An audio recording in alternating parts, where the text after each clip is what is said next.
welcome to Cat on the Loose. Thanks so much for having me. I am so happy that you're here because as I was saying, I was reading your book and what a powerful, raw, and real read. So first of all, congratulations. Thank you so much for reading it. Yes, no, I read it and here's proof. I took a lot of notes. Okay. But you are very raw and you really open up and I know how tough that is because as women, before we talk about your specific subject, fetished, I love the name, we get so judged. Right? By everything we do. So I can only imagine what it took for you to put everything out there. Yeah, I think it's because I've been sober 11 years. And then in that community, we're very open and honest about like the worst things that have happened to us. So I've spent years just like talking about these things to people who've done the same or worse. So it's a big part of healing, right? Yes. It's like, I believe in like taking your secrets and just saying them because it takes the power away. Same. That's kind of like what has been happening with me doing the podcast. I get messages, people say, oh my God, you're so open. You talk about, I'm like, yes, because it's been so healing to me and we learn so much as we go. And it's healing for other people to hear someone talking about it. Absolutely. Yeah. So many things I want to cover. Like, as you can see, I took like a million notes because the subject is so rich. Let's try to pack it in as much as we can. Name of the book, very powerful. Fetished, A Reckoning with Yellow Fever, Feminism, and Beauty. How'd you come up with the name? Like, what was your first thought? Well, it's funny because my original title was Yellow Fever Hustler. And then like my editor was telling people about the book and they were like, yellow fever, like malaria? I know. Yeah. So we were like, okay, we need to change that because not everybody knows what it means. True. And she came up with the title Fetishized. So I love it. And then once I heard it, I was like, okay, just that one word. It's not a common word, so it really catches your attention. It does, and it's very powerful. But since you mentioned yellow fever and you talk about it in the book, can you, for people that are listening to us and they don't understand what it is, can you give them like a simple explanation? Yeah, so somebody with the Asian fetish is like a man, usually non-Asian, who really treats Asian women as like objects and disposable, expects them to be submissive and very hypersexual. And then I get in trouble a lot. Like I just posted a video about the Asian fetish and all these guys got mad at me like, how dare you? But I'm like, I didn't say a preference means you have a fetish. Just because you're married to an Asian woman doesn't mean you have a fetish. Right. It's like this specific, do you treat women as lower than you? Yeah, no, and listen, I was looking at your videos on social media, and this is what I say because, of course, I get a lot of backlash as well. If somebody doesn't agree, they have two choices. They can go and read your book and educate themselves, or, you know, trolls will be trolls. And I think you just got to do your thing at the end of the day. But so let's start, because there's so much. You literally opened the book with this word, which is very powerful as well. 𝐬𝐮𝐫𝐞. The term applies to a non-Asian person, particularly, like you're saying, white man who has yellow fever, which you just explained what it is.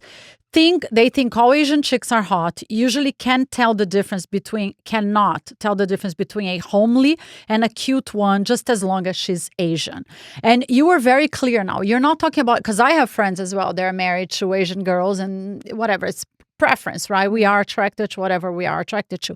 But you're talking to that specific guy that looks at Asian girls as like objects for them to use, like tissues, basically. And do you think, I mean, I would guess that's a lot because of the stereotype they have with the Asian culture. Well, it's because like when Westerners first encountered Asian women, it was usually through military colonialism. So in those situations, they usually met prostitutes and they never met any regular Asian women. So then it was their first time meeting Asian women. They just associated that with all Asian women, which is like seems simplistic, but it is what happened. So, that's the problem with stereotypes, right? I give you an example in my case. That's why I think I related so much with you in the book. You're Asian. I'm Latin. And I know I don't look Latin because my dad was French, but I was born in Brazil. I still have the accent, although I've been here pretty much my entire life. And the stereotype that everybody has with Latin women, and especially Brazilians, is they immediately associate the culture with sex. Oh, I didn't know that. Oh my God. Yeah. They think like all the beaches in Brazil are nude. They, so many guys that I would potentially date, they're like, where are you from? Brazil. Oh, wow. Brazilian chicks are so hot. Yeah. They immediately think they're going to take me out on the first date and bang me. It's just like a stereotype. And Yeah. it's so annoying. Yeah, it's annoying. Because as women, we want to be obviously respected as individuals, but it's annoying that these men have this preconceived ideas in their head. And I felt as I was reading your book, it's kind of the same for Asian girls with a lot of men. Yes, yeah. Definitely, like, sometimes you'll just be out there dating and a guy will be like, I love Asian women. And then you're like, well, I want to feel that you like me as an individual, not just because, Or do you just want to meet an Asian girl? Yeah, any Asian girl. It's like with blondes. I know it's not a culture, but maybe you get that a lot. Like, I've met guys that are like, I want to date a blonde. Yeah.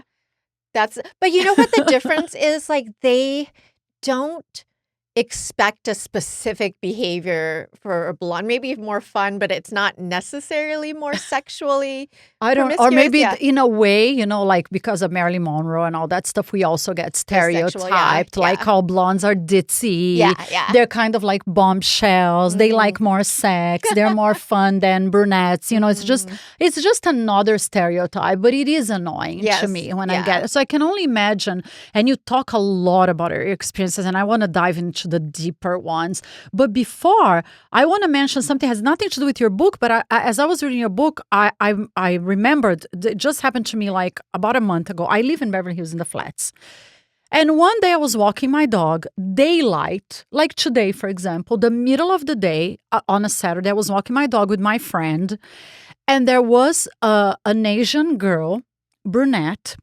She was doing a photo shoot on my street because it has pretty trees, like in the middle of the day with a professional photographer, and she had these ropes around her.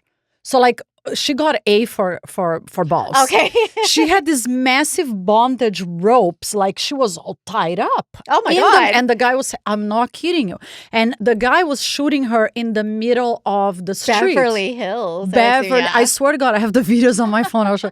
And so my friend and I, we were so curious. So I stopped and I'm like, what are you guys doing? And she's like, oh, these videos that I do of like Asian bondage get millions of views on TikTok. Oh my God. Did you ever hear of that? No, but now I'm curious. I'm going to look that up. I could see why it would get millions of views. I know. So she was literally doing that. And but I mean, the reason I ask is because as you're talking about fetish and everything, it reminded me like apparently there's a big bondage, Japanese bondage fetish. So they associate that with the culture. And I mean, no shame in her game. She's making her money, but she's like, oh my God, I make so much money off of these videos.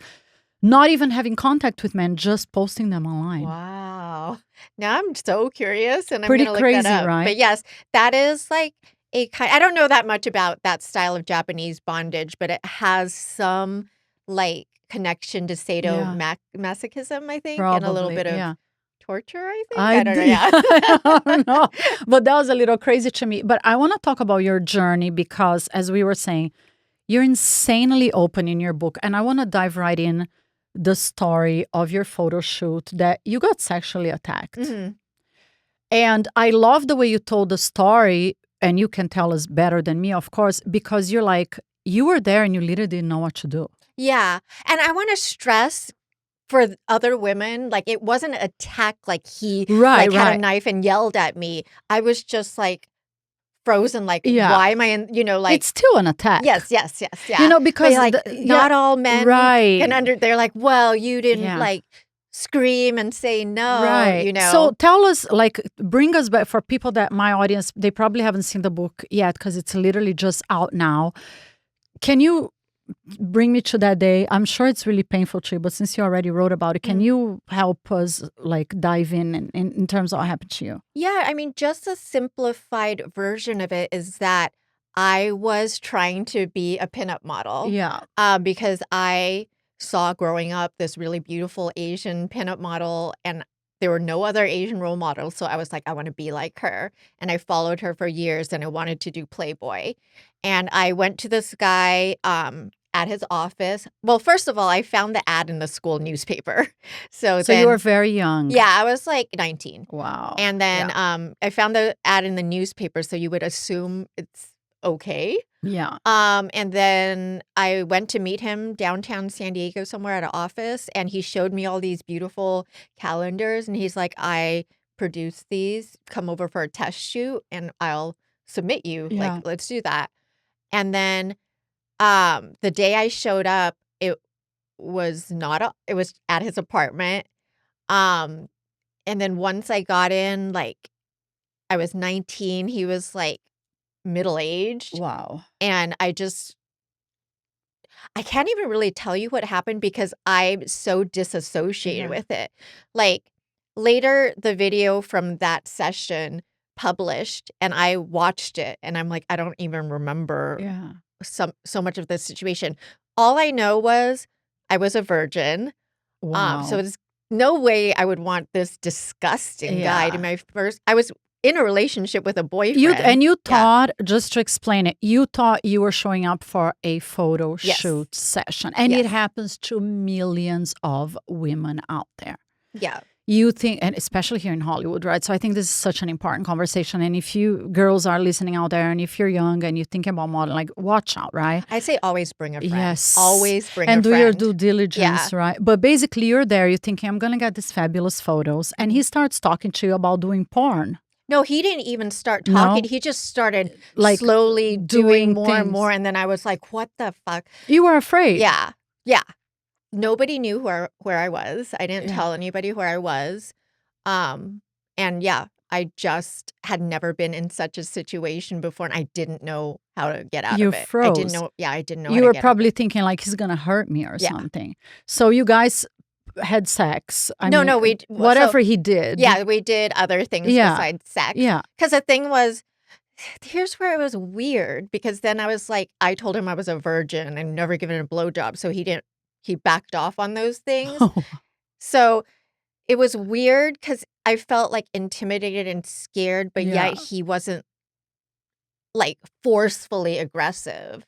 So it was a very confusing situation. Yeah. But he did a video of you. Yes. Yeah.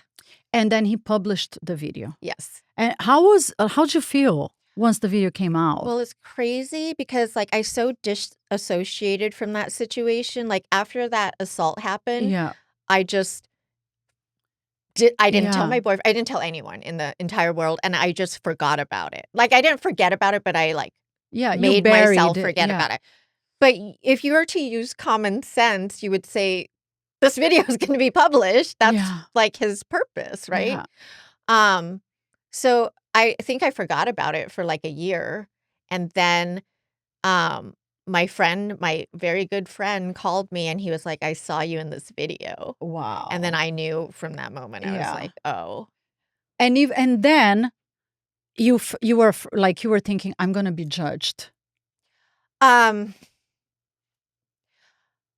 think the first thing I thought was this was assault, but I don't know how to explain that it is. Because at that time, nobody would have understood. I think now after Me Too, and we like understand coercion, and like now we know it's clearly that, but like back then, nobody would have understood. But I think even to this day, I agree, there are certain movements, there are certain things that happen that make women more believable. But I do feel that even to this day, no matter what happens, like there is always going to be that person that will be like, what do you mean? What do you mean? You didn't want to do that? Like, and like you said, why were you there? Yes. Like if you say the word assault, they're like, assault? You didn't look like you're being assaulted in the video. Somehow they always pin it on the woman. Always, yeah. You know, like obviously we have a super crazy famous example in the world, like that I think it's a mistake that so many young women make, like Kim Kardashian when she did her sex video with a boyfriend.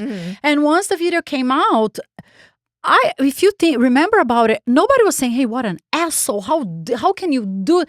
Everybody was like talking about her.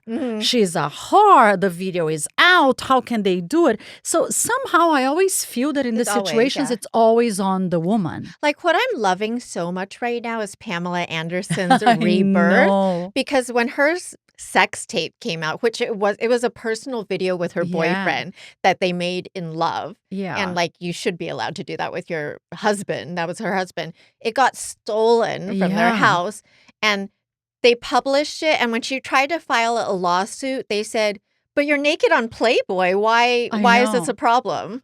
Which is like, oh, you're naked on Playboy, which is a job. I don't deserve any privacy. Yeah, exactly. Yeah. It's just crazy to me. And it ruined her career. She was like on top of her career when that first, and then she's been gone for decades, and I love that we're coming back and saying, talk about like, and now that she's in love with Leonid. Yeah, I love seeing that. That's so like much. such a sweet love story. But back to yours, so you navigate. This happens to you when you're very young, and you're dealing with all these stereotypes, and you're navigating the entertainment industry because you're doing photo shoots, you're doing a lot of different jobs, right?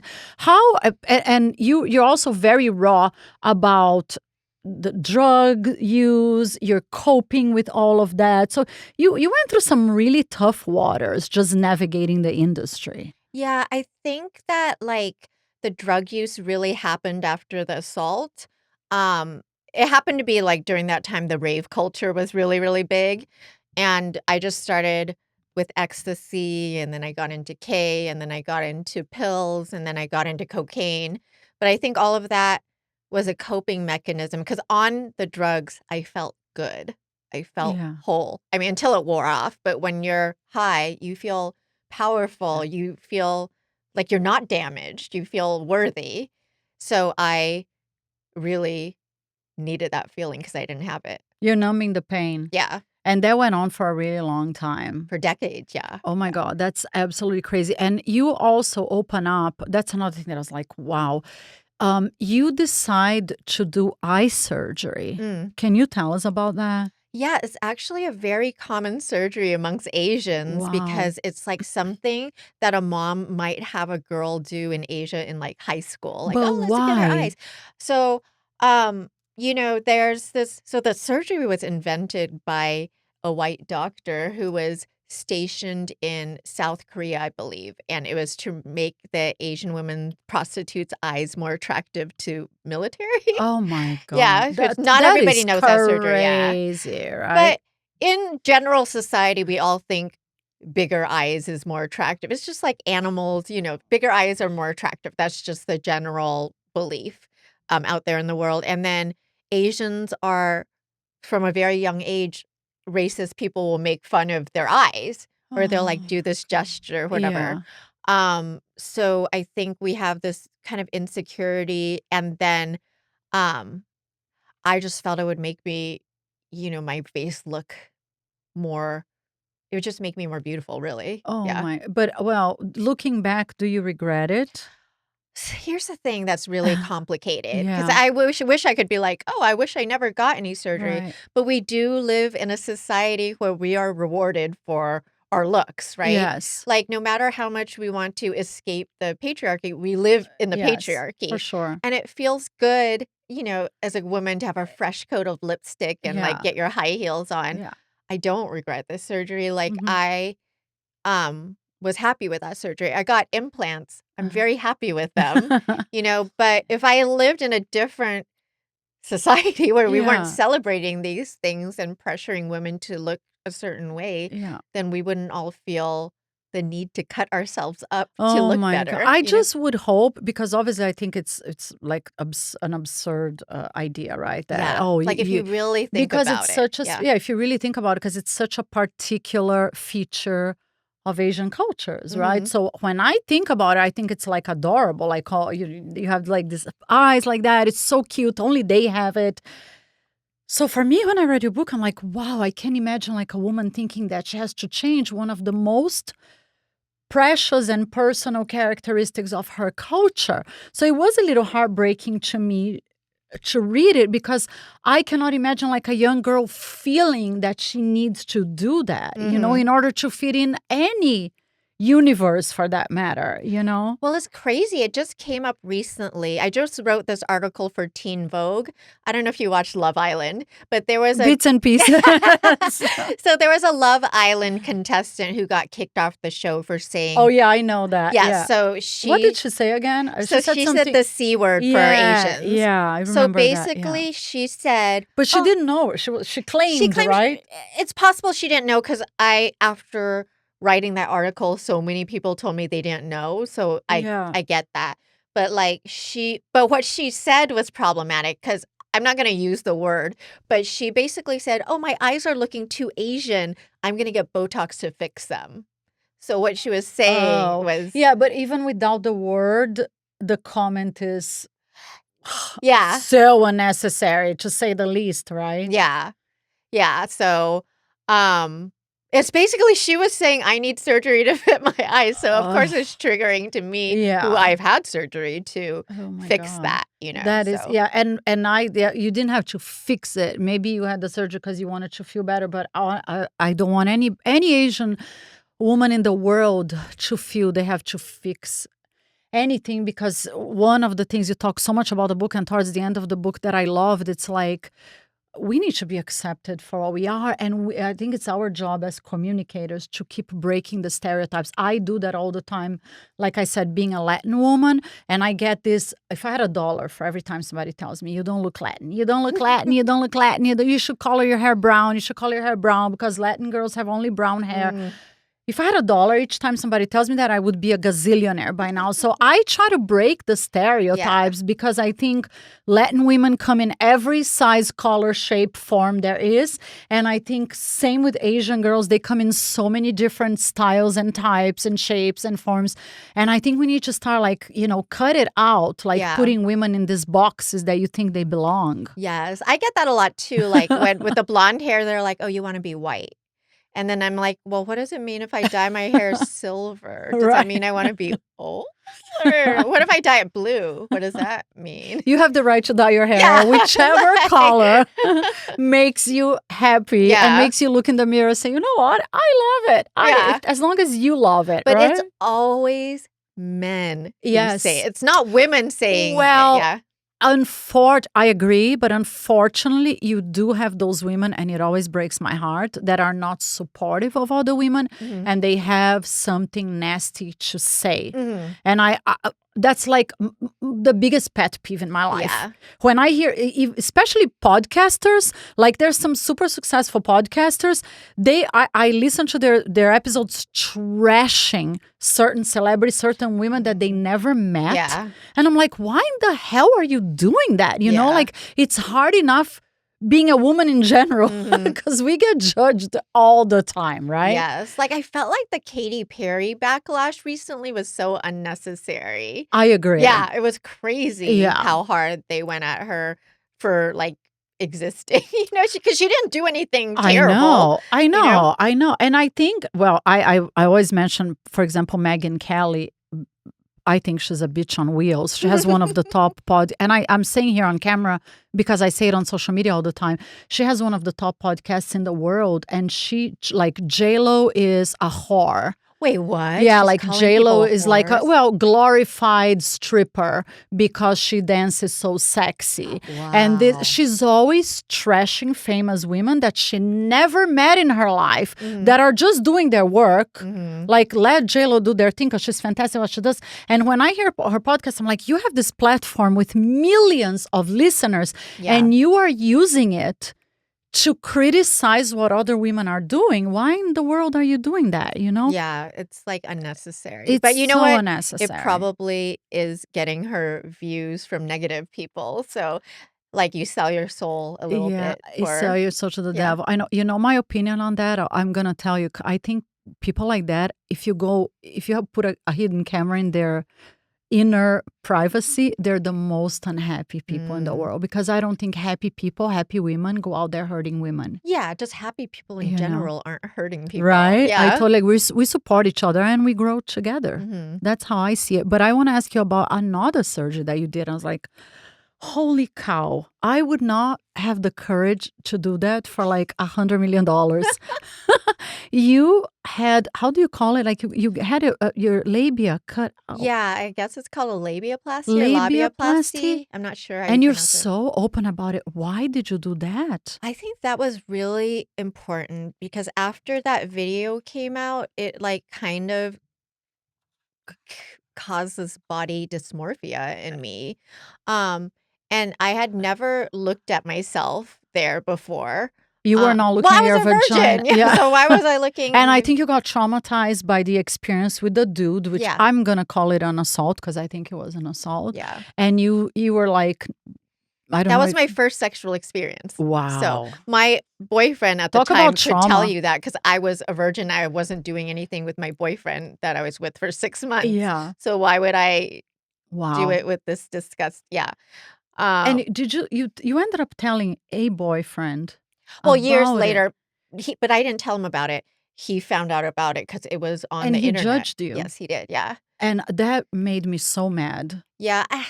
He's a kind guy, actually, is the thing. But it's just like people can't wrap their head around it sometimes if it's not an aggressive assault. Well, this is how, when you tell the story, like, I forgot what question he asked you, like, what do you mean, right? It was assault because you're there in the video. I would hope, especially somebody that is so close to you as a boyfriend, Yeah. if you tell them something, that all that matters is how you felt. It's Exactly. your truth, Yeah. not what you see on camera, not what you see out there. I would hope that that person cares about how you felt. Yeah. you He know? should have said nothing. Exactly. Really. Or say, come here, babe. Yeah, Do you yeah, want to yeah. open up? Can I Not do have an anything to help argument. you? Guys, hello, right? If a woman opens up, because it's so tough to go through that and be able to talk about Yeah. it. But he didn't approach me to like I didn't reveal it to him. He was like, "Oh, I know you've done like this for money, like sexual acts." And I was like, "What are you talking?" He's like, "I know about this video out Yeah. there." And I was like, "It was not Oh my what you God. think." And then he just Yeah. wasn't in the place Yeah, to accept you it. deserve better. But tell me about the labioplasty. I think it's called labiaplasty. Yeah. Labioplasty. Yeah. So you were having probably body dysmorphia issues. Yeah. So, I mean, here's the thing I get to in the book. The Yeah. thing with Asian women's vaginas, it's Yeah. like a very there's so much mythology about it. Like growing up, like boys would insult you by calling it slanted. Like, back in history, Yeah. people actually rumored and said that Asian women's vaginas were fundamentally different. They were slanted. Oh my And God. people really believed that at a time. Like this is probably, hundreds of years, 100 Yeah. years ago. But nowadays, men still say, "Oh, they're tight, or whatever," which has never been proven to be true or whatever, but they still say that for whatever Yeah. reason. So there's like some expectation of your vagina to be like different in some way. And I just felt like the first time, well, it's interesting because in the video, you can't like technically see anything because I had not shaved because I wasn't Mm-hmm. showing anyone anything, or I didn't even know you were supposed to do that, I was that young and this was before everyone got, I guess, Brazilian wax. The Brazilian wax didn't exist back then. Uh-huh. And by the way, I have no idea. I always say that I don't know why it's called Brazilian wax because most Brazilian women do not wax everything. Oh, really?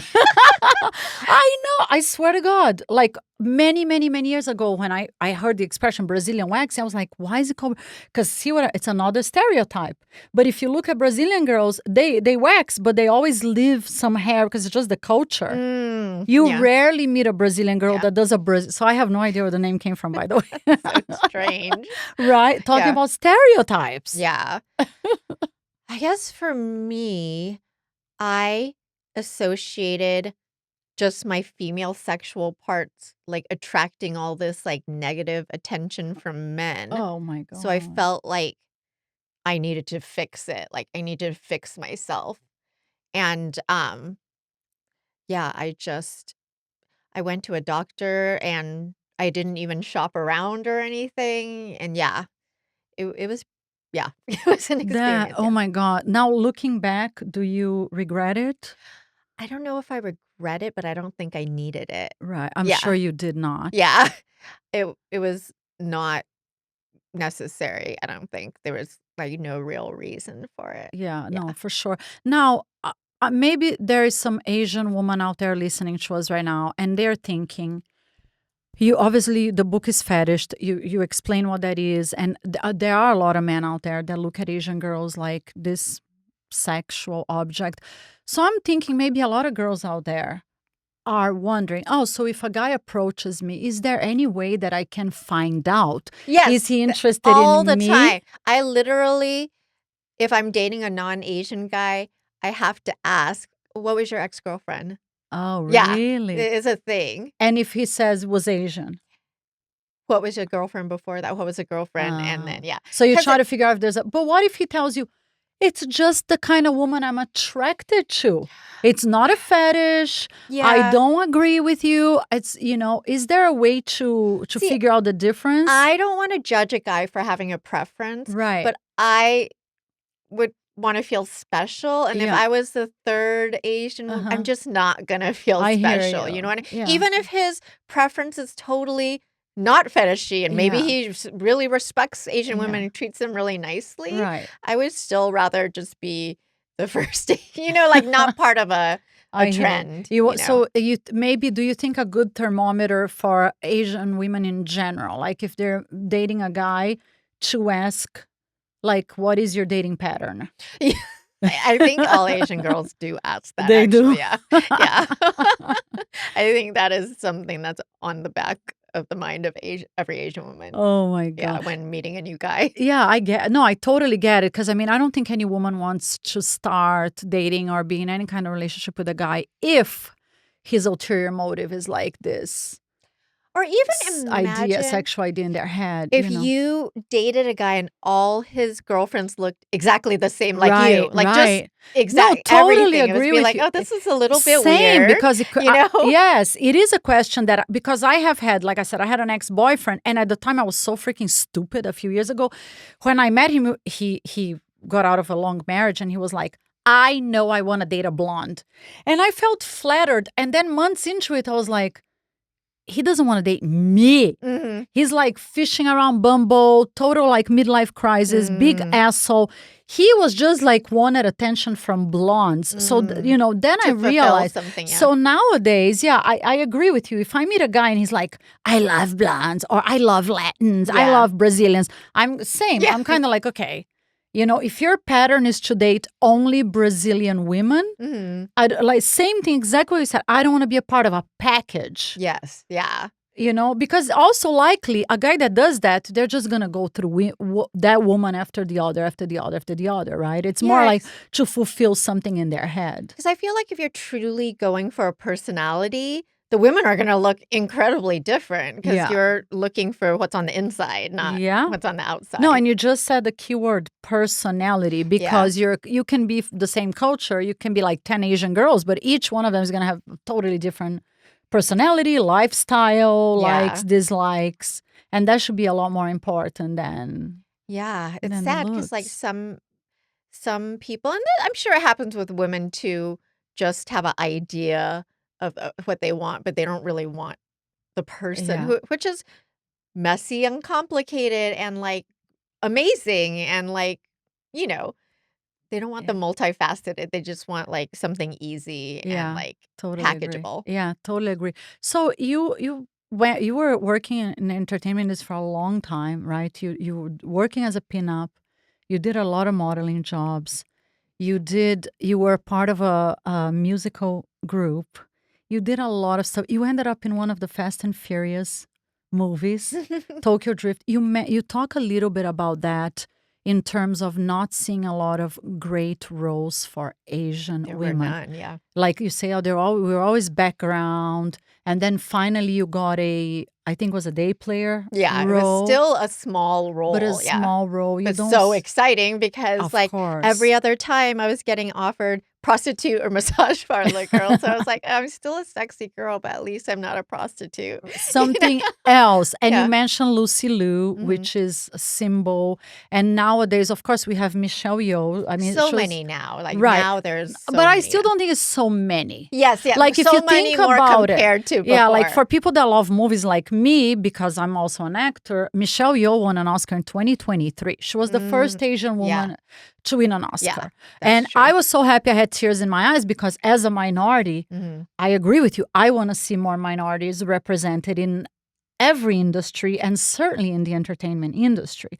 But do you feel it has been a shift lately? There is more opportunity? Yeah, well, I'm no longer in the entertainment industry, but I feel like what I see in media, it's a lot still has to happen. Yes. But like there's so like with K-pop, it's crazy Right. that there's like Korean music being played on the radio and Yeah. like non-Asians are listening to Korean music. That's crazy. And then the #1 show on Netflix is Squid Game, Yeah. and then Beef, this other show, did really well. So I think there's a lot of opportunity for Asian women not to just play prostitutes and massage parlor girls. So yeah, I think it's grown a lot. We have to keep pushing for more. But I love yeah. that. And that's like a big part of the end of your book that I think it's so special that you say, you know, we have to keep pushing for more representation and not just roles that stereotype us. Same thing in the Latin culture. Because I have an accent, I'm kind of like the Sofia Vergara, which I think is the one of the few or the only one that became insanely successful with her accent. But for so long, people try to change her and tell her she was never going to be successful. Oh, really? Oh, yeah. She was a model, and then she's like, I'm going to be an actor, and people made fun of her. Oh. They're like, go to a voice lessons. You got to get rid of the accent. Wow. And when you hear her tell the story, she's like, I went through hell and high water trying to get rid of my accent. And then I was like, no, fuck this shit. I'm gonna do what I do with my accent. That's amazing.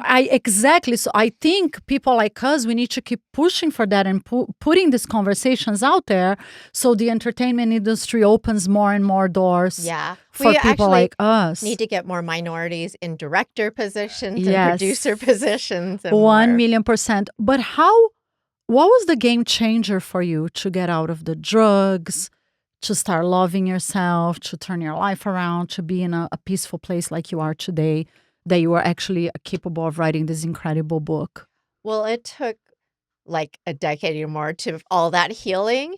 But I think the first thing that happened was that I was just really miserable. And I was like, I have to figure out, like, it was obvious. The drugs are starting to get worse. So I was like starting to miss shows and not show up to things. So I think the first step was getting sober. And after I got sober for a couple of years, then like getting therapy and reading books and kind of just learning to mostly just have, because I have such a critical voice in my head, just to kind of change that into a kinder, more accepting voice. So that's still a work in progress. So, but Yeah. you decided to get because it's very tough getting out of drugs and getting sober. It's a really tough journey. Did you just decide you did everything on your own? Like, I'm gonna get clean. I'm gonna change my life around. Well, no, it's funny. I did. I'm in the sober community, so I had a lot of help with like sponsors and That's friends. awesome. Yeah. Yeah. So that really helped. But it took me a while. Like when I first decided to get sober, I think it took me 2 years because I would get sober and then relapse again and get sober. And then for some reason, just one day it clicked. But I had been trying for a while. Which happens to a lot of people. Yeah. Because like you said, it's not, because I think, especially because of social media, people see the end result, right? They see you beautiful there, the book published, amazing. They don't see the back end, like the tough journey to get to this place. That's why I think it's so important to put all the stories out there, because maybe somebody listening is going through the same thing. And I know a lot of young girls in the industry go through the same type of trauma, get in the wrong hands like you did. And it's just so tough to keep your head in the right place. It's literally, and the entertainment industry is filled with predators because they know these very young women are showing up from off the bus from Ohio or something. They have no experience in the world. And this decades older man, he is an experienced groomer to like get what he wants. And girls really have to be careful. Yeah. Yeah. So do you have any tips? Let's say the younger audience out there is listening.